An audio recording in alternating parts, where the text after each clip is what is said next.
Selamat datang di channel Ceramah dari Hati. Selamat menonton dan semoga dengan video ini kita bisa menjadi pribadi yang lebih baik. Amin.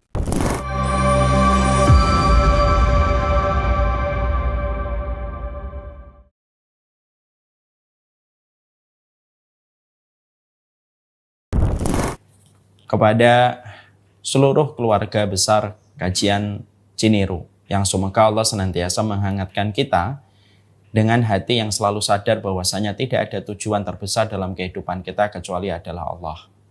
Hidup itu adalah bagaimana kita membesarkan nama Allah.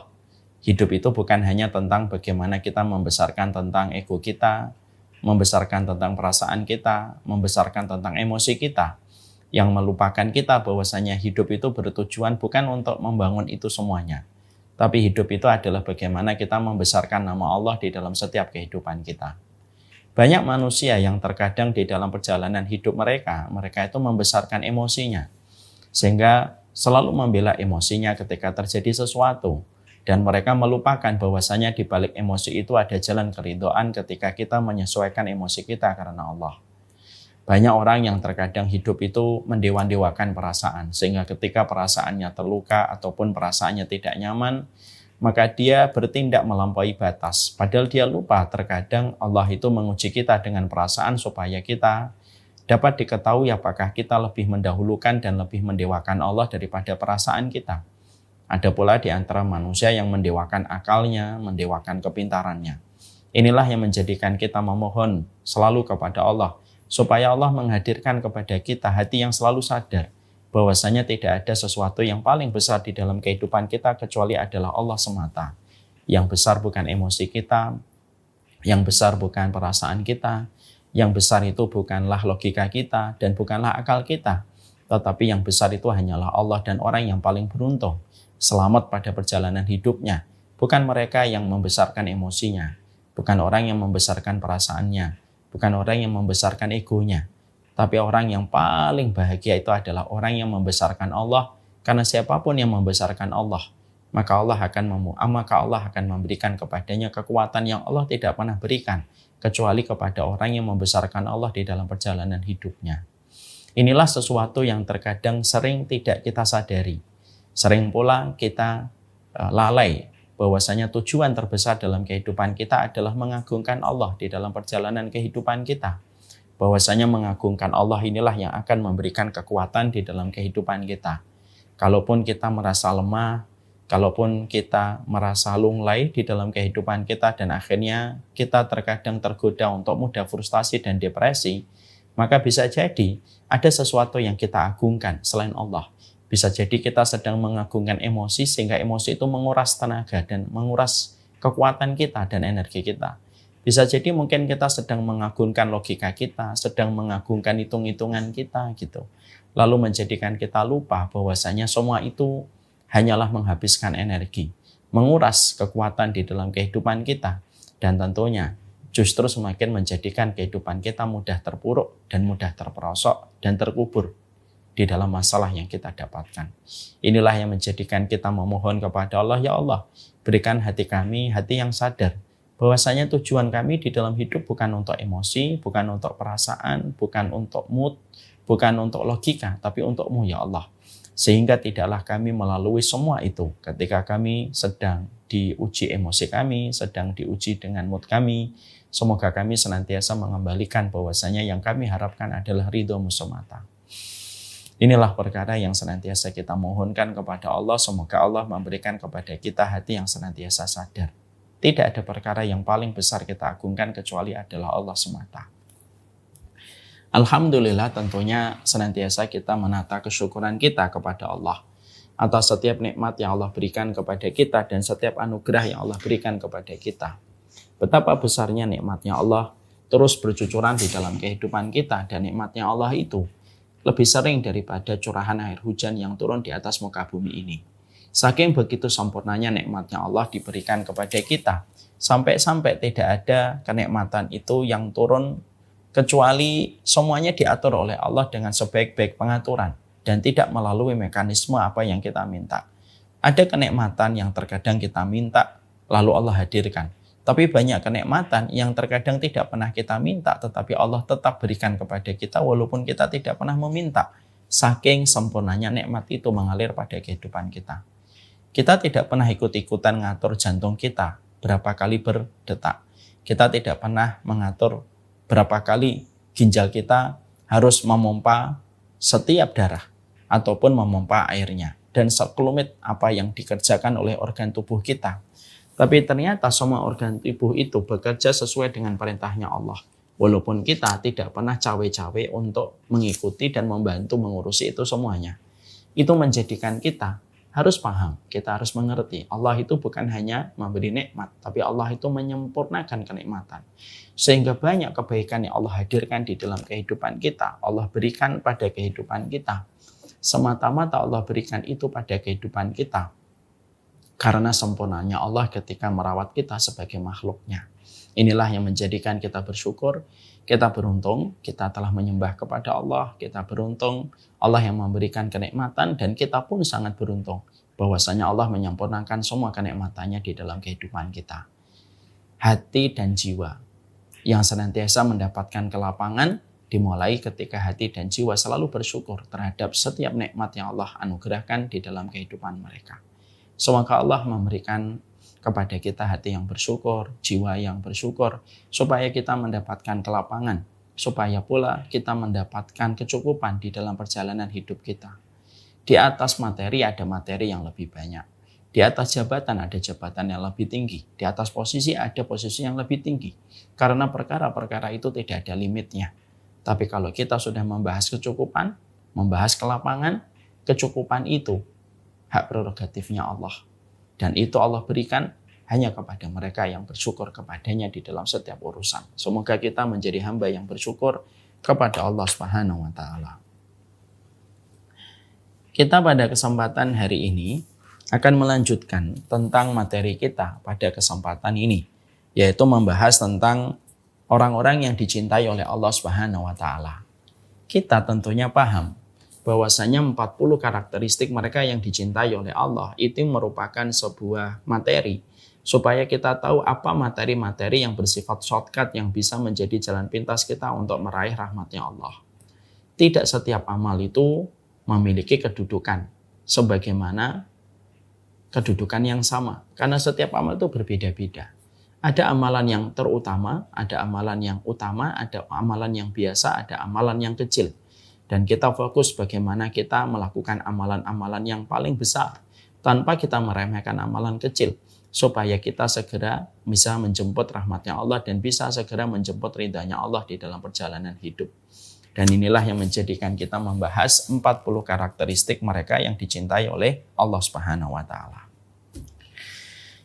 Kita akan melanjutkan part selanjutnya. Kemarin kita telah membahas bahwasanya di antara orang yang sangat dicintai oleh Allah dan mereka menjadi wali-walinya Allah di dalam kehidupan di dunia, wali-walinya Allah itu memiliki sifat bahwasanya mereka senantiasa begitu mudah ketika mereka berderma, dan mereka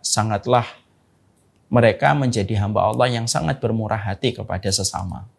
Ini menjelaskan kepada kita bahwasanya kehidupan kita sebagai seorang manusia tidak akan sempurna sampai kita menjadi orang yang paling banyak memberikan manfaat dan paling banyak bermurah hati kepada sesama muslim ataupun kepada sesama manusia di dalam perjalanan hidup. Penting untuk kita mengerti dan penting pula untuk kita pahami bahwasanya agama kita bukan agama egosentris yang hanya menekankan dan memprioritaskan bagaimana kita beribadah kepada Allah di dalam kita melaksanakan ibadah tersebut. Tapi agama kita itu agama yang senantiasa mengajarkan kepada kita tentang kepedulian dan empati. Makanya amal yang memberi manfaat kepada orang lain itu jauh lebih baik daripada amal yang kita bangun hanya untuk pribadi kita dan untuk diri kita sendiri. Kenapa? Sekali lagi, agama kita bukan agama egosentris. Agama kita itu adalah agama yang membangun kepedulian dan agama yang membangun bagaimana kita senantiasa memberi manfaat, menebarkan maslahat, dan kita tidak melukai kehidupan orang lain, terutama kehidupan orang beriman. Itulah agama kita. Berulang-ulang sering saya menyampaikan pula bahwasanya di dalam agama kita ada sebuah hadis yang sahih yang membuat kita ini semuanya harus merenung. Ketika Nabi mengatakan, sesungguhnya kamu ketika membantu urusan saudaramu selama 1 hari, maka lebih aku cintai apa yang kamu lakukan itu ketika memberikan manfaat kepada saudaramu selama 1 hari, itu lebih aku cintai daripada kamu itikaf di masjidku ini selama 1 bulan. Sembari Nabi mengarahkan telunjuknya ke arah Masjid Nabawi. Di situ kita mendapati kenapa itikaf selama 1 bulan di Masjid Nabawi. Kenapa itikaf selama 1 bulan? 1 bulan di Masjid Nabawi itu kalah argonya dibandingkan dengan orang yang membantu saudaranya selama 1 hari. Di situ kita mendapati bahwasanya apapun amalan yang kiranya memberi manfaat kepada orang itu lebih dicintai oleh Allah daripada amalan yang hanya sekiranya amalan itu memberikan efek kepada pribadinya dia sendiri. Itikaf 1 bulan di Masjid Nabi, maka yang merasakan efek kenikmatannya hanya dia sendiri. Tapi ketika dia membantu saudaranya, walaupun cuma 1 hari, yang merasakan efeknya itu orang lain. Dan Allah paling senang ketika amal yang kita lakukan, aktivitas yang kita kerjakan memberi manfaat kepada orang lain. Dan itu lebih dihargai oleh Allah dibandingkan amal yang kita bangun untuk pribadi kita sendiri. Ini harus menyadarkan kita dengan sepenuh-penuh kesadaran. Bahwasanya kalau gitu, setiap mukmin itu bukan hanya dia berpikir egois. Dia hanya berpikir amalnya. Memang kita harus berpikir sholat duha kita berpikir tentang zikir kita berpikir tentang tahajud kita, tapi tidak boleh hanya berhenti di situ. Amalan-amalan itu harusnya berkoma. Ada amalan lain yang harus dia lakukan. Apa amalan yang kiranya pada hari ini saya memberikan manfaat kepada orang? Karena pada dasarnya itu amalan yang besar ketika memberi manfaat kepada orang lain. Ilustrasi gampangnya. Kalau ada salah satu jamaah saya, dia melaksanakan umroh. Lalu saat itu beliau pamit sama saya. Ini ilustrasi saja. Beliau pamit kepada saya dan mengatakan, saya mau pergi umroh. Saya mau itikaf Ustadz selama 1 bulan. Saya berkata, iya Pak, hati-hati. Moga-moga selama 1 bulan Bapak diberikan kesehatan. Karena bertahan di Masjid Nabawi, tidak keluar di Masjid Nabawi, dan hanya bertahan di masjid doang tanpa keluar dari masjid itu bukan perkara yang gampang, itu perkara yang berat. Saya mengatakan, selamat ya Pak, semoga sehat-sehat saja selama 1 bulan. Lalu tiba-tiba telepon saya berdering, dan ada salah satu adik kelas saya mungkin berkata, Ustadz, ya saya ingin pergi ke Palu karena baru saja ada gempa, misalkan ini kejadian beberapa tahun yang lalu. Saya lalu berkata, berapa lama antum di Palu? Ya untuk gawat darurat karena baru saja terjadi gempa misalkan, ya mungkin saya akan di Palu minimal 7 hari Ustadz.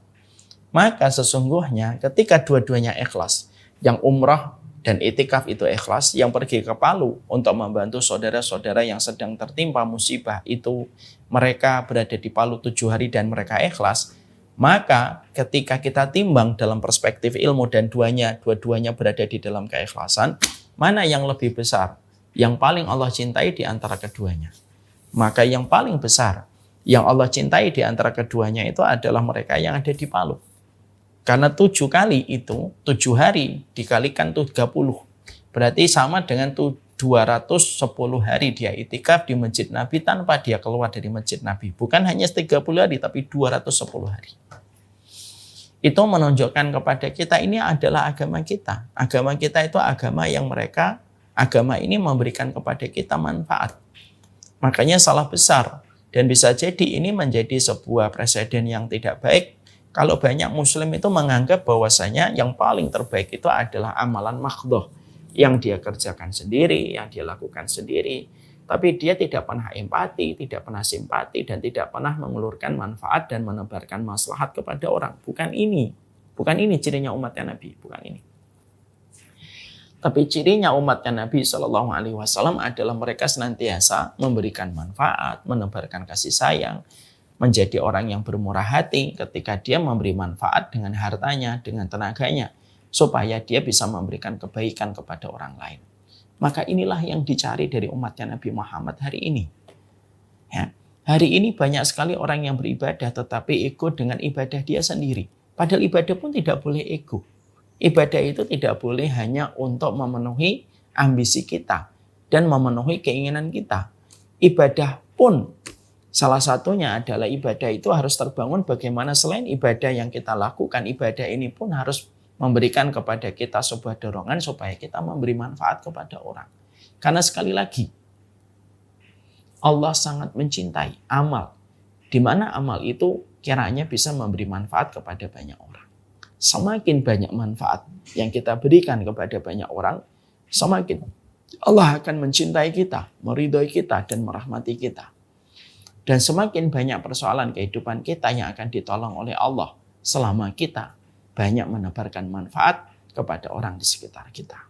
Itulah fungsi hambanya Allah. Dia hidup, dia bertumbuh, dan memberikan kebaikan kepada orang. Dia tidak hanya hidup hanya untuk kepentingan pribadinya. Dia tidak hanya hidup untuk kepentingan individualistisnya, tapi dia hidup untuk memberi manfaat dan menebarkan maslahat di dalam kehidupan. Ini yang harus kita mengerti. Ya. Ini pula yang menjadikan kita bisa memahami apa yang dikatakan oleh para ulama terdahulu. Para ulama terdahulu mereka sampai mengatakan kun nahron wala takun bi'ron. Para ulama terdahulu itu sampai mereka mengatakan kun nahron wala takun bi'ron. Jadikanlah dirimu sebagaimana sungai. Jangan engkau menjadikan dirimu sebagaimana sumur. Sumur itu susah diambil manfaatnya, Ibu dan Bapak. Sumur itu kalau diambil harus memakai timba. Minimal harus pakai pompa. Dipakai mancing tidak bisa. Dipakai untuk mandi dan berenang tidak bisa. Dipakai buang kotoran tidak bisa.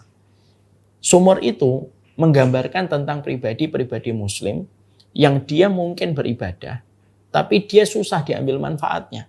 Dimintain tolong, tidak bisa. Ketika tetangganya dan orang lain sedang kesulitan, dia tidak pernah memberikan kemudahan. Dia hanya hidup untuk dirinya sendiri. Dan orang yang hidup hanya untuk dirinya sendiri, maka dia akan kerdi dalam kehidupannya. Kalau hidupnya hanya untuk dirinya sendiri. Sebagaimana sumur. Sumur itu ya hanya begitu saja. Memang memberi manfaat, memberikan air, tapi syaratnya banyak. Syarat itu yang menjadikan akhirnya dia sulit untuk memberikan manfaat kepada orang lain. Beda dengan sungai. Sungai itu mudah memberi manfaat kepada orang di sekitar. Itu sungai. Kalau kita melihat sungai, sungai itu ketika diambil airnya tidak usah pakai pompa. Tidak usah pula memakai timba. Ketika kita ingin memanfaatkan sungai, tidak usah juga kita itu bersusah payah. Mandi bisa, berenang bisa, memancing bisa, bahkan membuang kotoran pun sungai itu akan mengalir ke tempat yang jauh. Untuk memberi arti kepada kita bahwasanya kehidupan kita harus diwakili sebagaimana seorang muslim yang berkarakter dan berfilosof sebagaimana sungai. Dia mudah memberi manfaat. Orang di sekitarnya mendapatkan manfaat dari senyumannya, mendapatkan kelegaan ketika dia mengucapkan kalimat-kalimat yang baik. Mendapatkan rasa gembiranya ketika dia mengeluarkan humornya tidak menyakiti. Ketika dia juga menjaga perasaan orang. Dan dia mendapatkan kemudahan ketika mendapatkan kesulitan, orang itu akan memberikan kepada kita setetes pertolongan untuk kita. Itulah harusnya kehidupan ideal seorang muslim. Sebagaimana filosofnya air sungai. Terus memberi manfaat. Dan tidak boleh sebagaimana sumur yang begitu sulit diambil manfaatnya. Maka pada dasarnya muslim pun secara filosof air dan sumur yang dikatakan oleh para ulama, sebenarnya muslim pun terbagi menjadi dua. Ada muslim yang pada dasarnya setelah dia beribadah kepada Allah, sudah menyadari tujuan hidupnya, lalu dia tidak lagi berada pada kubang dan jurang kemaksiatan, maka mereka sudah memperbaiki hidupnya. Ketika memperbaiki hidupnya ada dua. Ada tipe seorang muslim, dia fokus ibadah maghdah, tapi sulit untuk mendapatkan kebaikan dari dirinya. Dia masuk ke rumahnya, tidak pernah keluar, tidak pernah bersosialisasi, tidak pernah berinteraksi, tidak pernah tahu ada tetangganya yang lapar, tidak pernah tahu masalah yang dihadapi oleh warga di sekitarnya, tidak pernah tahu masalah yang dihadapi oleh dakwah. Yang penting dia sholat, ke masjid, pulang. Sholat, pergi ke masjid, pulang. Masalah yang dihadapi oleh ibunya tidak ngerti. Masalah yang dihadapi keluarga besarnya pun dia tidak pernah memberikan pertolongan. Dia hanya fokus antara diri dengan ibadah yang dia tujukan. Ada pribadi muslim, itu tidak sedikit sebagaimana karakternya, sebagaimana karakter sumur. Begitu susah diambil manfaatnya. Kalaupun bisa diambil manfaatnya itu begitu sulit dan tidak mudah. Ada seorang muslim setelah memperbaiki jalan hidupnya, maka Allah memberikan kepadanya jalan kemudahan. Dia memperbaiki hidupnya, dia memperbaiki ibadahnya, tetapi dia begitu mudah memberi manfaat kepada orang. Dia mudah memberi manfaat kepada orang. Dia pergi ke masjid, tapi setiap dia di masjid, dia bersosialisasi dengan tetangganya, dan dia bertanya apa masalah yang mungkin dia bisa berikan. Ketika ada tetangganya butuh bantuan, dia datang. Ketika tetangganya ada yang sakit, dia datang membawa makanan. Ketika ada orang yang meninggal dunia, dia sigap untuk mendatanginya dan memberikan bantuan sesuai dengan kemampuannya. Itu semuanya merupakan pribadi seorang muslim selayaknya air sungai yang begitu mudah memberi manfaat. Kita, keluarga besar Ciniru, kita ini berada di antara dua ini. Kita berada di antara dua ini. Kita bisa memilih sebagaimana filosof kita, sebagaimana sumur. Kita ngaji, pulang ke masjid, pulang. Nggak peduli apapun yang terjadi. Dan tidak pernah memberi manfaat kepada orang. Bahkan keluarga kita pun tidak mendapatkan manfaat dari kita sedikit pun. Atau kita yang kedua, kita tetap memperbaiki kehidupan kita, ibadah kita kepada Allah, kita ke masjid, tapi kita bersosialisasi, kita ikut taklim, tetapi kita juga ikut merasakan apa yang sedang dirasakan oleh orang di sekitar kita. Lalu kita mencoba untuk membantu, mungkin membantu kita, membantu urusan dakwah, sama-sama meringankan beban dakwah, ataupun kita bisa merasakan dan memberikan empati kepada keluarga di sekitar kita dan warga yang ada di sekitar lokasi kita bertinggal. Dan itulah yang harusnya kita miliki. Karena umatnya Nabi hari ini secara kasar itu terbagi menjadi dua kelompok ekstrem, dua kelompok ini. Ada yang mengikuti kelompok yang pertama, ada yang mengikuti kelompok yang kedua. Dan kalau kita mengikuti panduan sunnah sebagaimana hadis yang tadi kita dengarkan dari baginda Nabi, maka tidak ada panduan sunnah kecuali panduan sunnah itu menuntun kita supaya tidak masuk kepada kelompok yang pertama, tetapi masuk kepada kelompok yang kedua. Yang kiranya kita itu suka berderma dan kita bermurah hati kepada sesama saudara kita. Itulah poin penting dalam poin ini. Sebelum nanti kita bahas bagaimana keutamaan mereka yang berderma. Jadi inilah yang menjadikan kita akhirnya memahami betul bahwasanya kebaikan kita tidak hanya diukur dari seberapa seringnya kita melakukan sholat. Kebaikan kita memang diukur dari seberapa seringnya kita melakukan sholat, tetapi kebaikan kita pun diukur seberapa banyak orang mendapatkan manfaat dari kita. Memang begitu. Saya contohnya Bapak dan Ibu. Saya itu orangnya introvert. Orangnya introvert. Kalau lebih tepatnya ambivert lah. Ya saya itu aslinya introvert tapi harus berhadapan dengan banyak orang. Kadang-kadang kita itu ketika ada yang konsultasi, kita ini memberikan waktu tidak sedikit, kadang setengah jam, kadang 1 jam, kadang juga 2 jam belum tentu cukup. Terkadang ada kayak bisikan setan, saya ngerasa itu. Lebih baik baca kitab, lebih baik kita tilawah gitu. Tapi kalau kita tidak paham ilmunya, kita akan menuruti perasaan kita. Ya sudah lebih baik tilawah deh. Daripada kita harus menghadapi konsultasi orang. Padahal konsultasi orang bisa jadi orang yang datang berkonsultasi, walaupun terkadang mereka datang tidak sesuai dengan jadwal ataupun belum pernah mengajukan jadwal tiba-tiba datang. Dan kita pikirkan itu adalah membantu mereka sampai akhirnya mereka lega dengan masalah yang mereka jumpai. Terkadang ini lebih dicintai oleh Allah daripada kita sekedar tilawah, daripada kita sekedar membaca kitab.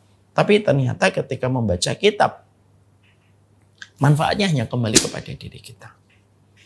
Nah, sekali lagi inilah yang menjadikan kita memahami betul betapa pentingnya kehidupan kita itu membangun kehidupan akhlak. Dan salah satu akhlak kita apa? Memberi manfaat kepada orang lain. Itulah salah satu karakter tertinggi pada kehidupan sunnah. Salah satu karakter tertinggi pada kehidupan sunnah itu memberi manfaat kepada orang banyak. Semampu kita. Sesuai dengan kemampuan dan kekuatan yang Allah berikan kepada kita. Saya akan sampaikan kisah nyata Ibu dan Bapak. Saya pernah ketika akan memasukkan salah satu anak saya ke sekolahan, saya diajak ngobrol dengan salah satu gurunya. Guru ini menceritakan tentang sebuah kisah nyata. Di dalam kelas yang beliau ampu ketika beliau menjadi wali kelasnya, beliau berkata, "Ustadz tahu, Saya pernah mendapati sebuah kisah nyata, saya ingin sharing kisah yang nyata ini kepada antum supaya ada pelajaran yang bisa antum pahami dan mungkin antum bisa sharing kepada yang lain. Saya tanya, gimana Pak Ustadz? Gitu. Saya berkata kepada beliau, guru ini atau Ustadz ini yang menjadi wali kelas pada sekolahan yang saya akan menyekolahkan anak saya. Dia berkata, di sekolah saya itu ada 2 murid yang berbeda. Murid yang pertama, muridnya pintar sekali, hafalannya banyak. Dan dia dinobatkan sebagai siswa di kelas kaya yang paling banyak hafalannya, melejit daripada yang lainnya. Ada yang kedua, ada anak yang kedua tidak sebanyak hafalan sebagaimana yang pertama, tapi orangnya mudah membantu, orangnya lembut, akhlaknya baik, tidak tega ketika melihat temannya membutuhkan pertolongan, paling empati sama guru kalau gurunya sudah datang ke kelas. Ini yang kedua, hafalannya tidak sebanyak yang pertama. Hafalannya tidak sebanyak yang pertama. Satu waktu tiba-tiba qadarallahu ma yasha. Tiba-tiba yang terjadi itu adalah 2 siswa ini, 2 murid saya ini, dua-duanya jatuh sakit. Dua-duanya jatuh sakit berbarengan pada hari yang sama. Ketika saya mengabsensi, saya mendapati fulan yang pintar ini sakit, fulan yang tidak terlalu pintar ini juga sakit. Ketika akhirnya kami menyampaikan materi, pelajaran, akhirnya waktu istirahat, baru saja waktu istirahat datang, maka sebagian besar dari anak-anak siswa saya di kelas itu langsung menghampiri saya dan berkata, Pak Ustadz, iya, yuk kita jenguk yuk fulan ini, kita jenguk teman kita yang sakit ini yuk Pak, nanti habis pulang sekolah kita mampir sebentar ke rumahnya boleh enggak? Kita pengen jenguk dia sebentar aja gitu. Ternyata siswa-siswa yang ada di kelas saya saat itu, mereka menyebutkan nama satu siswa yang mereka ngebet sekali untuk menjenguknya. Siapa siswa yang paling mereka ingin jenguk? Siswa yang pintar, yang tidak terlalu pintar, yang empatinya baik, yang suka menolong, suka memberi manfaat, suka berbagi makanan kepada mereka. Itulah yang mereka inginkan. Ayo Pak Ustadz datang ke rumahnya, yuk sebentar aja. Kita kehilangan dirinya ketika dia sakit, ketika tidak masuk ke kelas kita hari ini. Ternyata yang satunya, yang pintar ini tidak disebut oleh mereka. Sampai gurunya yang akhirnya gurunya yang mengatakan sama beliau, ya sama mereka, ya temannya satunya gimana gitu. Ya udah nanti temannya satunya juga kita jenguk dia Pak, tapi setelah jenguk yang ini ya. Hal ini bukan ilustrasi, ini kisah nyata yang disampaikan seorang guru di sebuah sekolahan Islam. Ketika beliau menyampaikan kisah itu kepada saya, Masya Allah, kisah itu memberikan kepada kita perspektif yang luar biasa. Kenapa Islam itu menempatkan amal ketika kita memberi manfaat, ketika kita berderma, ketika kita bermurah hati, itu ditempatkan menjadi salah satu di antara amalan-amalan prioritas dan amalan shortcut yang bisa menembus rahmatnya Allah dan lapisan keberkahan dalam kehidupan kita. Ya karena ternyata sebegitu besar dampaknya yang akan terjadi pada kita ketika pada saat-saat tertentu kita tidak bisa melakukan apa yang kita kerjakan. Mungkin ketika kita mendapatkan musibah, ketika kita mendapatkan sakit. Ternyata orang yang kita berikan investasi kebaikan, mereka itulah yang datang pertama kali dengan tulus dan dengan ikhlas untuk memberikan kebaikan pula kepada kita ketika mereka ingat kebaikan yang pernah kita berikan kepada mereka. Jadi memang tidak salah kalau algoritma di dalam agama kita sebagaimana yang Allah terangkan di dalam surat Al-Isra ayat yang ke-7. In ahsantum li anfusikum. Kalau kamu berbuat baik sebenarnya kamu sedang berbuat baik kepada dirimu sendiri. Kalau kamu berderma itu sebenarnya kamu sedang berderma kepada diri kita sendiri. Kalau kita berinfak sebenarnya kita sedang berinfak kepada diri kita sendiri. Cuma dengan pola waktu yang panjang ke depan. Itu menjelaskan kepada kita, Masya Allah ya, ternyata pada kehidupan ini kita semakin paham gitu. Jadi ketika Allah memerintahkan kita bermurah hati, kita harus paham kenapa Allah itu menyuruh kita untuk berderma. Kenapa Allah itu menyuruh kita untuk bermurah hati. Maka sesungguhnya kita harus paham dulu, supaya kita tidak hanya memahami bahwasanya kita ini harus baik. Jangan sampai salah paham. Jangan sampai salah paham. Salah pahamnya itu apa? Kita ini harus berbuat baik ya karena kita pengen dapat pahala semata. Padahal itu salah. Ini salah ini. Kita harus memahami why-nya. Kenapa sih Allah itu menempatkan amalan berderma dan amalan ketika kita bermurah hati itu merupakan perintah yang sangat besar keutamaannya untuk kita di sisi Allah. Kenapa ini menjadi amalan puncak-puncaknya kebaikan itu berderma dan bermurah hati? Kan kita harus paham dulu. Pada pertemuan kita sebelumnya kita sudah membahas itulah kenapa kita harus memiliki kelapangan supaya kita bisa membantu orang. Apa kekayaan yang tercela, apa kekayaan yang terpuji. Sekarang kita bahas kenapa ada perintah kita untuk senantiasa berbuat kebaikan. Kenapa sampai Rasulullah pun membuat permisalan bahwasanya orang yang berbuat baik itu dibandingkan dengan orang yang itikaf selama 1 bulan di masjidnya Nabi. Ini kan harus kita paham dulu. Kalau kita salah perspektifnya, maka akhirnya bisa mengakibatkan banyak hal yang tidak baik. Akhirnya apa? Kita tidak akan konsisten nanti. Kita nggak akan konsisten nanti untuk berbuat baik. Karena kita tidak paham kenapa sih kita berbuat baik. Maka setidaknya ada 3 alasan. Kenapa sih kita harus berbuat baik? Kenapa Allah menyuruh kita untuk berderma? Kenapa Allah menyuruh kita bermurah hati? Kita menjadi orang yang easy going. Ya, kita harus menjadi orang yang no hard feeling dalam kehidupan kita. Kenapa Allah nyuruh kita untuk itu? Maka yang pertama, kata para ulama adalah sebagaimana di dalam surat Al-Isra ayat yang ke-7 dan sebagaimana di dalam surat Ar-Rahman ayat 60. Di dalam surat Al-Isra ayat yang ke-7 itu apa? In asantum li'anfusikum. Ya kamu berbuat baik itu ya sedang kamu berbuat baik sendiri. Pernah nggak Bapak membantu orang? Tiba-tiba Bapak dibantu sama orang lain persis sebagaimana Bapak pernah membantu orang. Apa yang kita dapatkan dari kemudahan-kemudahan yang kita peroleh itu tidak terjadi secara random dan kebetulan. Apa yang kita peroleh di dalam kehidupan itu investasi dari semua kebaikan yang kita lakukan. Dan berulang-ulang sering saya menyampaikan, hidup itu kayak algoritma media sosial. Kalau kita membuka di timeline kita bola, maka timeline kita akan penuh dengan bola. Kalau kita membuka di feed kita, kalau kita membuka di feed kita bola, seluruh timeline kita akan penuh dengan bola. Kalau kita membuka ilmu pengetahuan di feed kita, maka timeline kita akan penuh dengan ilmu pengetahuan. Kenapa? Apa yang akan kita lihat di timeline kehidupan lusa, itu apa yang kita lihat di feed kita hari ini. Itulah algoritma sosial media. Apa yang kita dapatkan pula pada hari esok, pada lusa, pada pekan depan, pada tahun depan, itu persis berdasarkan apa yang kita lakukan hari ini. Persis dengan apa yang kita lakukan hari ini. Dan itulah yang menjadikan kita harus memahami poin ini. Ini poin penting sekali. Kenapa kita harus berbuat baik? Bukan karena Allah itu menantikan kebaikan kita. Enggak lah.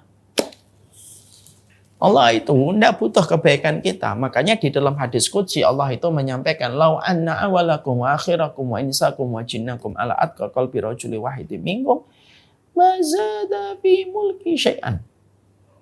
Kita harus ingat betul apa yang dikatakan oleh Allah di dalam hadis qudsi. Kalaupun kalian orang yang jinnya, manusianya, dari pertama sampai yang terakhir, semua sepakat untuk berbuat kebaikan dan ketaatan, kata Allah, mazada fi mulki syai'an, itu tidak menambah sedikit pun kerajaan yang aku miliki walaupun sejengkal. Sebaliknya, kalaupun kalian semuanya sepakat untuk berbuat kemaksiatan dan berbuat kejahatan, itu pun tidak mengurangi kerajaanku walaupun sejengkal pun, tidak sama sekali. Dan terus fungsinya apa kita melakukan ketaatan kalau Allah tidak mendapatkan profit dan margin dari ketaatan yang kita lakukan? Karena ketaatan itu tidak kembali kepadanya, tetapi ketaatan itu kembali kepadamu. Kalau kamu berderma, Allah akan membuka banyak hati-hati yang kaku. Ketika mereka mendapatkan manfaat dari harta yang kamu berikan kepadanya, hati-hati yang kaku itu tidak akan menyulitkan kehidupanmu di masa mendatang ketika di satu waktu kamu harus berhadapan dengan orang itu. Atau bisa jadi Allah membukakan hati-hati yang lain sebagaimana kita pernah membuka hati orang yang kita berikan kebaikan dari harta kita. Makanya dalam surat Ar-Rahman ayat 60 kan begitu indah. Hal jazaul ihsan ilal ihsan. Tidak ada balasan atas setiap perbuatan baik kecuali perbuatan baik. Kan begitu. Orang yang tidak pelit kepada ibu dan bapaknya akan mendapati anaknya tidak akan pelit kepadanya sebagaimana dulu dia tidak pelit kepada ibu dan bapaknya. Sebagaimana itulah ihsan. Itulah ihsan di dalam kehidupan kita. Sehingga akhirnya disitulah kita memahami kenapa kita harus berbuat baik di dalam kehidupan kita. Kenapa kita harus berderma dengan harta yang kita kumpulkan. Silahkan bekerja keras, silahkan untuk mengambil kekayaan. Selama dengan niatan kekayaan itu kita akan pakai untuk berderma dan bermurah hati kepada sesama muslim. Silahkan, tidak ada masalah. Dan kita harus paham why-nya yang pertama. Kenapa kita harus berbuat baik? Karena kebaikan kita itu datang disebabkan karena kebaikan yang pernah kita berikan. Karena hidup itu investasi dari apa yang kita pernah perbuat. Kalau dalam pelajaran bahasa Indonesia di waktu kita kecil, apa yang kita tanam, itulah yang kita tuai. Begitulah mekanisme kehidupan kita. Tidak lebih, tidak kurang. Tidak lebih, tidak kurang. Sehingga akhirnya menjadikan kita memahami betul. Inilah yang menjadikan kita paham. Supaya apa? Kita berangkat dari titik tolak yang benar di dalam kehidupan kita. Titik tolaknya itu apa? Titik tolaknya itu yaitu adalah jangan pernah kita. Titik tolaknya itu adalah janganlah kita pernah merasa bahwasanya kalau kita berbuat baik, perbuatan baik itu hanya untuk Allah. Enggak. Perbuatan baik itu akan kembali kepada diri kita dalam wujud-wujud yang sama atau wujud yang lebih dari apa yang kita lakukan. Orang tidak akan pernah menikmati manasnya mangga kalau dia tidak pernah menanam benihnya mangga. Itu bahasa kasarannya semacam itu. Orang tidak akan pernah merasakan nikmatnya rambutan kalau dia tidak pernah menanam rambutan. Ini ibarat kasarnya, jangan nanti dijawab, lah saya kan bisa beli Ustaz. Lah beli itu kan termasuk kamu berikhtiar kan? Artinya, kalau kita ingin merasakan manisnya rambutan, manisnya mangga, bersusah payahlah ketika memberi kebaikan, bersusah payahlah ketika kita terus bermurah hati, karena kemurahan hati kita akan berdampak kepada kebaikan yang kita peroleh dan kita dapatkan. Ini yang pertama.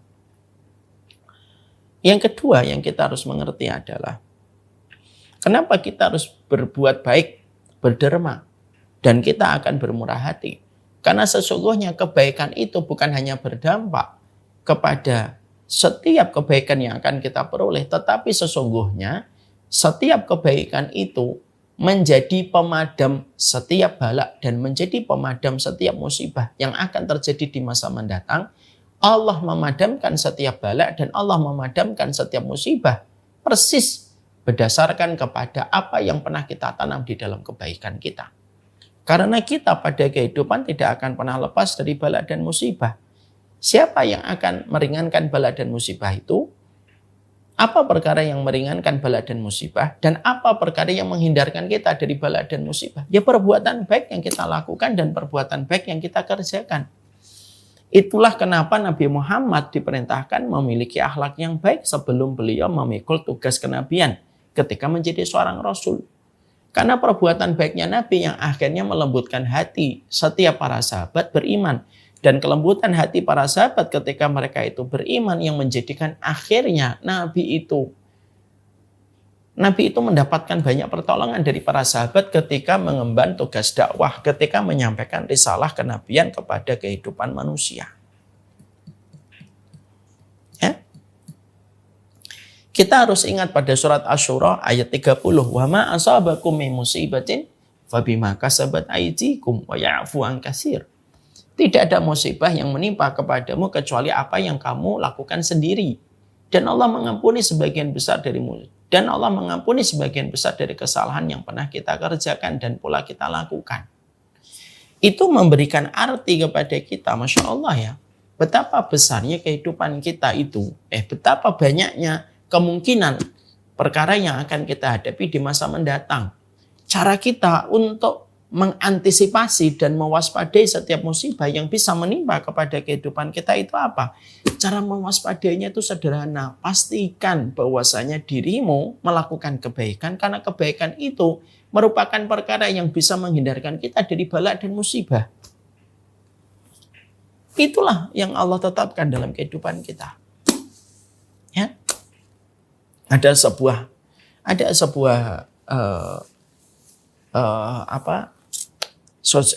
kisah nyata yang saya pernah dapati di satu di satu platform di YouTube. Ada satu kisah nyata, ada seorang tukang mie. Ya, tukang mie ini di depannya itu toko obat. Ada seorang anak mencuri toko obat itu. Ini ada di salah satu iklan kalau tidak salah di Thailand. Tapi point of view dari iklan itu bagus sekali.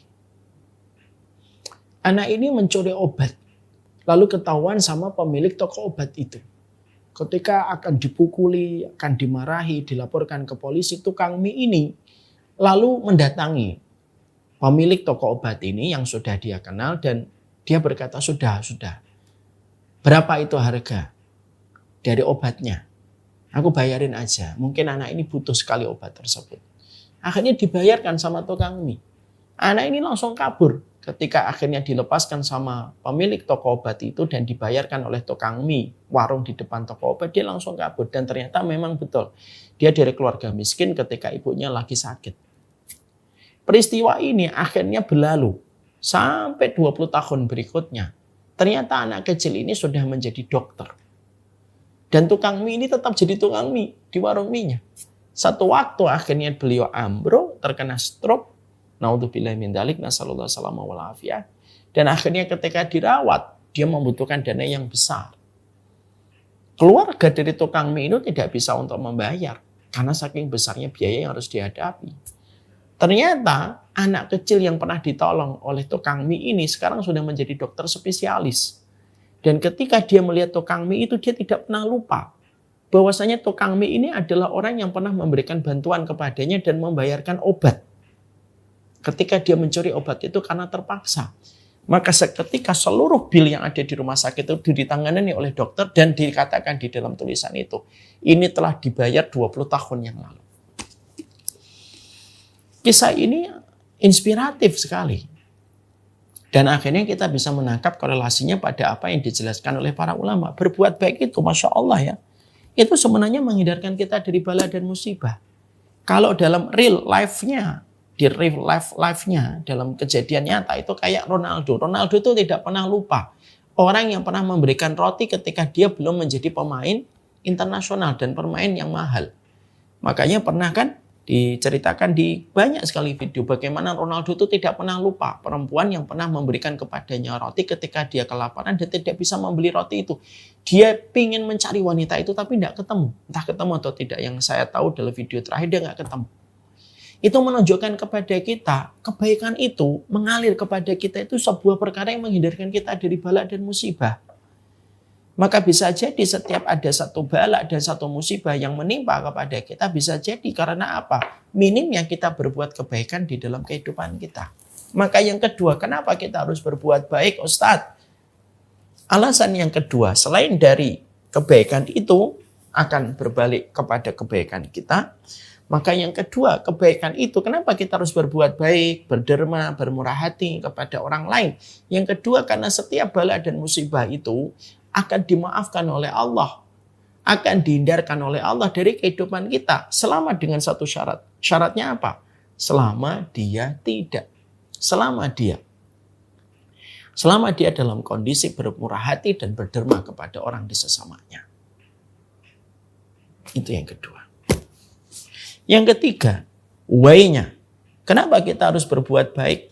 Karena sesungguhnya perbuatan baik itulah yang akan menjadikan setiap orang itu karena kebaikan itu akan menjadi legacy. Akan menjadi legacy. Dan itulah yang akan memberi manfaat kepada kita panjang di dalam kehidupan kita. Orang yang pernah mendapatkan kebaikan dari kita akan datang ketika mendapati berita kita meninggal dunia. Mereka akan berdoa, mereka akan datang ke kuburan kita, mereka akan berdoa kepada kita. Kenapa kita selalu mendatangi dan ziarah kepada kuburan Nabi? Karena kebaikan dan kemuliaan Nabi. Itu yang menjadikan kita memahami betul bahwasanya kebaikan itu menjadi legasi terbaik yang kita tinggalkan di hati manusia ketika nanti mereka banyak mendoakan kita. Dan merekalah yang paling banyak merasa kehilangan dengan kita dan mungkin merekalah yang akan bersaksi di hadapan Allah atas kebaikan yang pernah kita sampaikan dan kita lakukan. Jangan diremehkan testimoni orang yang hidup kepada orang yang mati. Kenapa?